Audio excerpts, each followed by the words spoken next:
अक्सर हमारे बड़े बुजुर्गों का कहना है कि आप चाहें तो पानी पर चल सकते हैं, हवा में तैर सकते हैं, पूरी दुनिया जीत सकते हैं, लेकिन अपने मन की चाल को समझना इन सब कामों से कठिन काम होता है। आपने कभी ख्याल किया होगा कि आप जो काम करना चाहते हैं, आपका मन उससे उल्टा काम करता है। उदाहरण के लिए, अगर आप सिगरेट पीना छोड़ना चाहते हैं, आप खुद से दृढ़ निश्चय भी लेते हैं, लेकिन कुछ ही समय बाद आपका मन आपको खींचकर वापस उसी सिगरेट के पास लाकर खड़ा कर देता है।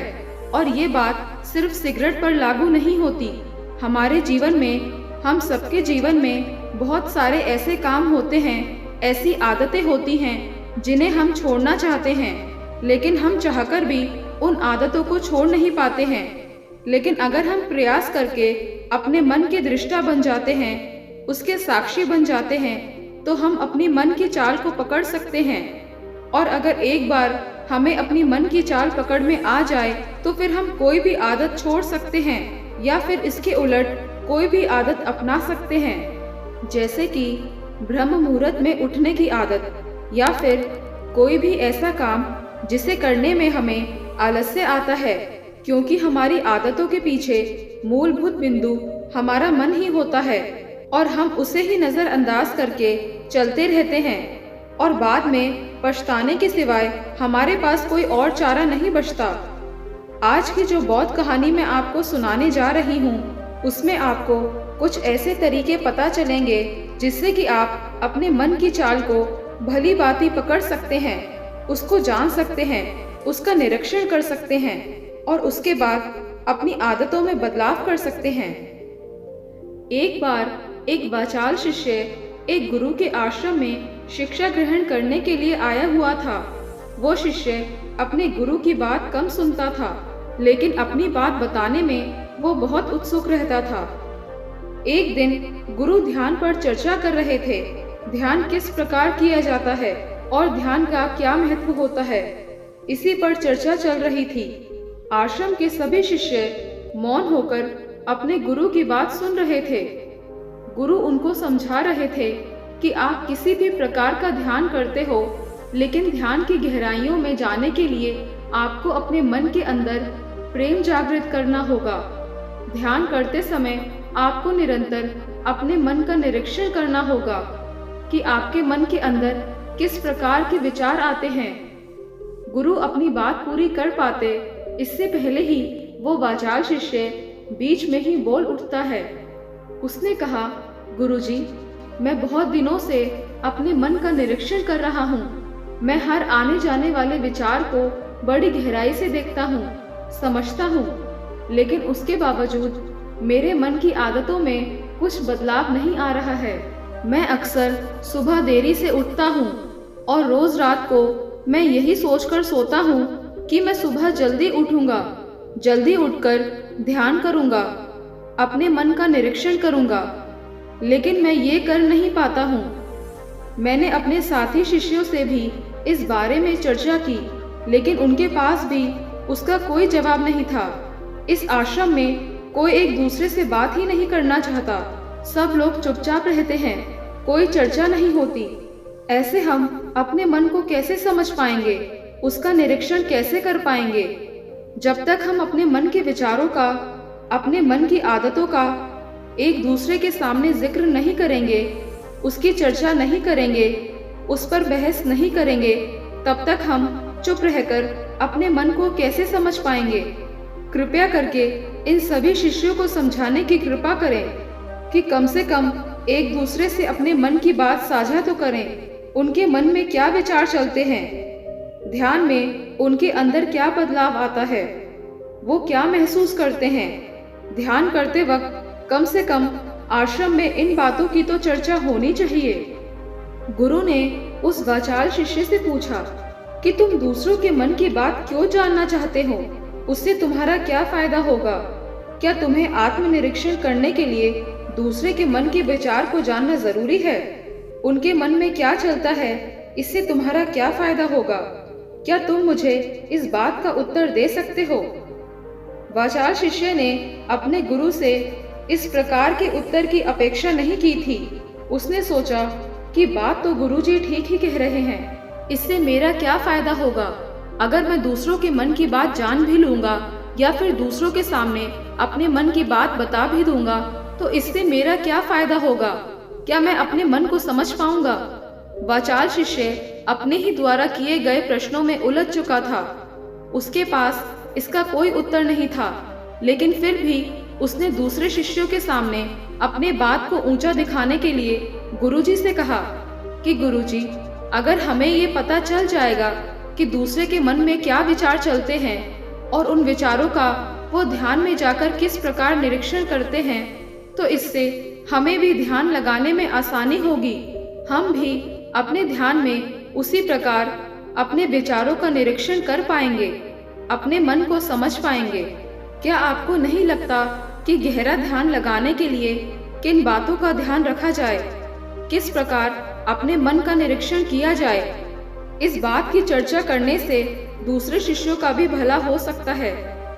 गुरुजी ने उससे पूछा कि मान लो कि कोई शिष्य गहरा ध्यान लगा पाता है, अगर वो तुम्हें अपनी मनोदशा बता भी दे कि किस प्रकार वो अपने मन का निरीक्षण करता है, अपने विचारों का निरीक्षण करता है, तो तुम्हें क्या लगता है कि ये जानकर तुम भी गहरे ध्यान में उतर पाओगे? अगर तुम ऐसा सोच रहे हो तो मैं तुम्हें एक बात बता दूं कि तुम अपने ही मन के बनाए हुए जाल में खुद ही फंस जाओगे। अगर तुम्हें कोई ऐसी प्रक्रिया पता चल गई कि गहरे ध्यान में किस प्रकार प्रवेश किया जाता है, तो तुम्हारा मन उसी प्रक्रिया का अनुसरण करने की कोशिश करेगा। तुम वर्तमान में उपस्थित होकर अपनी मनोदशा नहीं समझ पाओगे, बल्कि तुम्हारा मन तो उस प्रक्रिया के विचारों में उलझा रहेगा। तुमने अपने मन को एक काम दे दिया करने के लिए और तुम्हारा मन उस काम को करता रहेगा। तुम भी उस काम में सम्मिलित हो जाओगे तो तुम अपने मन का निरीक्षण किस प्रकार कर पाओगे, क्योंकि तुम तो खुद अपने मन के साथ सम्मिलित हो गए हो, तुम तो खुद अपने मन के साथ एक हो गए हो। गुरुजी ने बताया कि तुम अपने मन को तभी समझ सकते हो जब तुम अपने मन से अलग हटकर अपने मन को देख पाओ, अपने मन की चाल को दूर से खड़े होकर समझ पाओ। जिस भी विषय को या जिस भी चीज को तुम्हें समझना हो, तुम्हें उसे अलग होकर देखना होगा। अगर तुम उसके साथ एक हो गए तो तुम उसको कभी नहीं समझ पाओगे, तुम उसके साथ सम्मिलित हो जाओगे। जिस प्रकार तुम अपने विचारों को समझने की कोशिश करते हो, लेकिन विचारों को समझते समझते तुम अपने ही विचारों में खो जाते हो, कभी अनुभव किया है तुमने? शिष्य ने हाँ में सिर हिलाते हुए कहा कि गुरुजी, जब भी मैं अपने विचारों का निरीक्षण करने लगता हूँ तो ऐसा ही होता है, मैं अपने ही विचारों में खो जाता हूँ। कुछ समय बाद मुझे ध्यान में आता है कि मैं अपने विचारों का निरीक्षण कर रहा था, तो उसके बाद मैं फिर से अपने विचारों का दृष्टा बन जाता हूँ, उनका साक्षी बनने की कोशिश करने लगता हूँ। लेकिन कुछ समय बाद मैं फिर से अपने विचारों के साथ एक हो जाता हूँ। गुरुजी ने सभी शिष्यों को समझाते हुए कहा कि जिस प्रकार एक गुस्से से भरा हुआ आदमी कभी भी अपने गुस्से का निरीक्षण नहीं कर पाता, क्योंकि वो खुद अपने गुस्से के साथ एक हो जाता है, वो अपने गुस्से को ही अपना अस्तित्व मान लेता है और इसीलिए वो ये कभी नहीं देख पाता कि ये गुस्सा उसके मन को किस तरह प्रभावित कर रहा है, किस प्रकार ये गुस्सा उसके मन को दुखी कर जाएगा। वो कभी नहीं देख पाएगा, क्योंकि उसके पास वो कला नहीं कि वो अपने गुस्से को अपने से अलग करके देख पाए। इसी चीज के लिए सारे अभ्यास बने हुए हैं, ताकि तुम सिर्फ एक दृष्टा, एक साक्षी बनकर सभी चीजों को उसके परिपूर्ण, उसके असली स्वरूप में देख पाओ।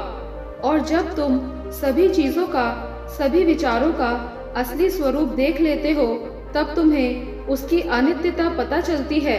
तब तुम्हें पता चलता है कि यह सब आने जाने वाली चीजें हैं, लेकिन चेतना यानी कॉन्शियसनेस वो हमेशा इंसान के साथ रहती है। वो दृष्टा, वो साक्षी जो उसको देख रहा है, वो हमेशा जीवित रहता है, वो कभी नहीं मरता, वो नित्य है और वही चेतना होती है। चेतना किसी भी चीज से कभी भी नहीं बंधी हुई होती। चेतना तुम्हारा होश है। दूसरी चीजों को उनके स्वरूप में देख पाने की कला तुम्हें तुम्हारी चेतना से ही मिलती है। जितनी प्रगाढ़ तुम्हारी चेतना होगी, उतने ही अच्छे तरीके से तुम चीजों से अलग हटकर उनको देख पाने में सक्षम हो पाओगे। इसीलिए अपनी चेतना को ऊपर उठाने का काम करो, ताकि तुम अपनी चेतना से किसी भी चीज का असली स्वरूप देखने में सक्षम हो पाओ। शिष्य ने पूछा कि गुरुदेव, आपकी बातें कुछ कुछ तो समझ में आ रही हैं, लेकिन एक बात समझ में नहीं आई कि अपनी चेतना को ऊपर उठाने के लिए, अपने आप को ज्यादा होश में रखने के लिए हमें क्या करना होगा। इस पर चर्चा करते हुए गुरु ने बताया कि तुम मौन होकर, चुप होकर सिर्फ अपने विचारों को, अपने मन की प्रक्रियाओं को, अपने अनुभवों को देखना शुरू करो। तुम्हारे अनुभव आते हैं, तुम्हारे अनुभव चले जाते हैं, वो अनित्य हैं, वो हमेशा हमारे साथ नहीं रहने वाले। लेकिन हमारा मन उन्हीं अनुभवों को पकड़ने की कोशिश करता रहता है। जब तुम्हें कोई अच्छा अनुभव होता है तो तुम्हारा मन चाहता है कि तुम्हें बार बार वही अनुभव हो, और उसी अनुभव को लेने के चक्कर में तुम्हारा मन तुम्हें फंसाता चला जाता है। तुम्हारी चेतना तुम्हारे मन के अधीन हो जाती है। वही होता है एक सिगरेट पीने वाले के साथ, वही होता है एक शराब पीने वाले के साथ, और वही होता है हर बुरी आदत अपनाने वाले के साथ कि उसकी चेतना उसके मन की गुलाम हो जाती है। अगर तुम अपनी चेतना को अपने मन से आजाद करना चाहते हो तो सबसे पहले मौन रहना सीखो, चुप रहना सीखो। तुम्हारे ज्यादा बोलने की आदत, दूसरों से उनके अनुभव सुनने की आदत तुम्हारे मन को और ज्यादा भर देगी। लेकिन अपनी चेतना को आजाद करने के लिए तुम्हें अपने मन को खाली करना सीखना होगा। जब तुम अपने मन को खाली करोगे, तब तुम्हें अपनी चेतना का असली स्वरूप दिखाई देगा।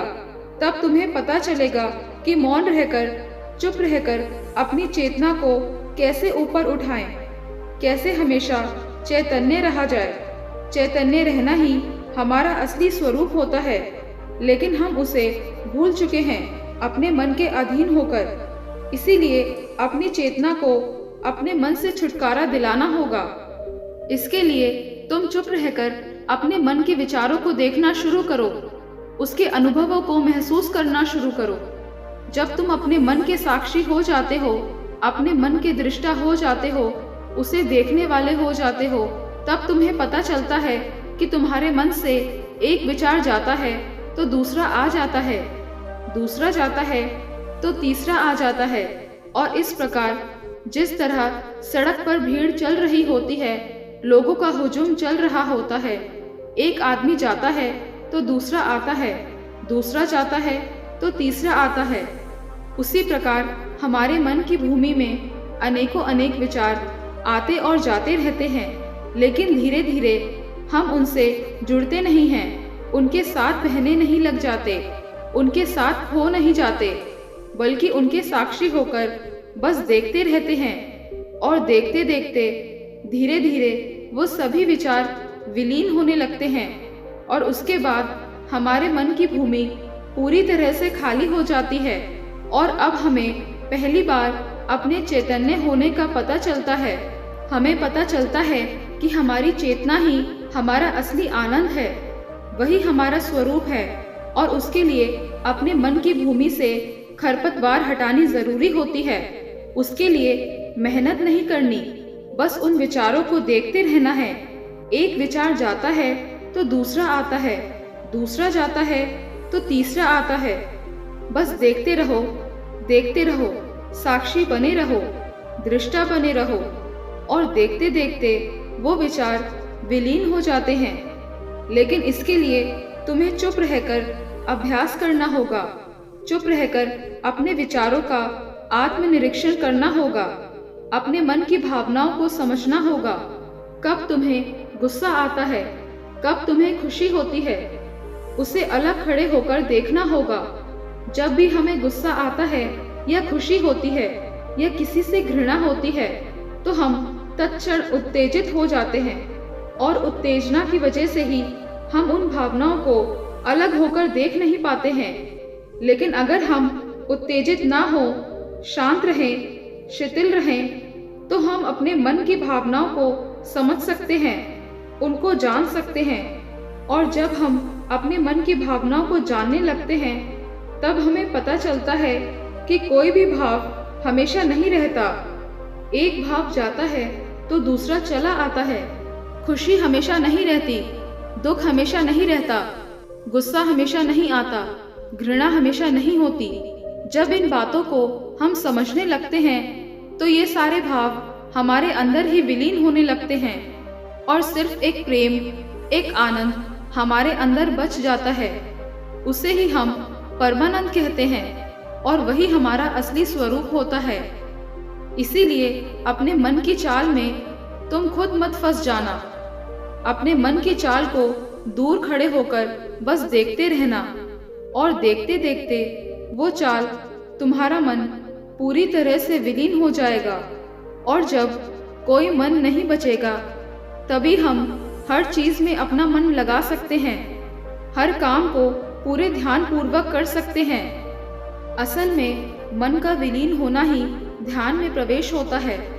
जब तक हमारा मन हावी होता है, तब तक हम ध्यान में प्रवेश नहीं कर पाते, क्योंकि हमारा मन करेगा तब हम ध्यान करेंगे, और जब हमारा मन नहीं करेगा तब हम ध्यान नहीं करेंगे। और ऐसा हर काम में लागू होता है। लेकिन एक बार अगर हमारा मन विलीन हो जाता है तो हम हर काम में ध्यान लगा सकते हैं और ध्यान ही हमारा असली स्वरूप बन जाता है, वही चेतना बन जाती है। इस ज्ञान भरी चर्चा को सुनकर सभी शिष्य प्रसन्न हो गए, लेकिन गुरु ने उन्हें चेतावनी देते हुए कहा कि तुम प्रसन्न हो रहे हो, ये भी तुम्हारे मन की एक भावना है। तुम्हें यह बातें सुनने में मजा आ रहा है, इसीलिए तुम प्रसन्न हो रहे हो, लेकिन यह बातें हमेशा कोई तुम्हें नहीं सुनाएगा और उसी वजह से तुम्हारा मन हमेशा प्रसन्न नहीं रह पाएगा। अगर तुम्हें असली आनंद की खोज करनी है, ऐसी प्रसन्नता हासिल करनी है जो कभी विलीन ना हो, तो तुम शांत होकर, मौन होकर, भावना रहित होकर अपने विचारों और अपनी भावनाओं को देखना शुरू करो। उसके बाद तुम्हें खुद ही महसूस होगा कि चेतना जो होती है वह शाश्वत होती है, वो कभी नहीं मरती, और बाकी सभी चीजें अनित्य हैं, वो खत्म हो जाएंगी, वो मर जाएंगी, वो पीछे छूट जाएंगी। कोई भी चीज इस संसार में शाश्वत नहीं होती सिवाय हमारी चेतना के। जब हमारे प्राण छूटते हैं तो हमारे शरीर से सबसे पहले हमारी चेतना ही निकलती है, इसीलिए चेतना कभी नहीं मरती।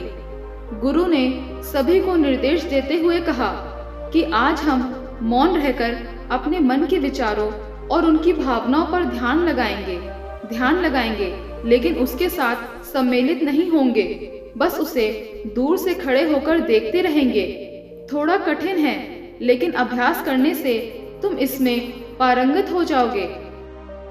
और इसके बाद गुरु ने सभी को ध्यान लगाने का संकेत किया। तो दोस्तों, कैसी लगी ये कहानी आपको?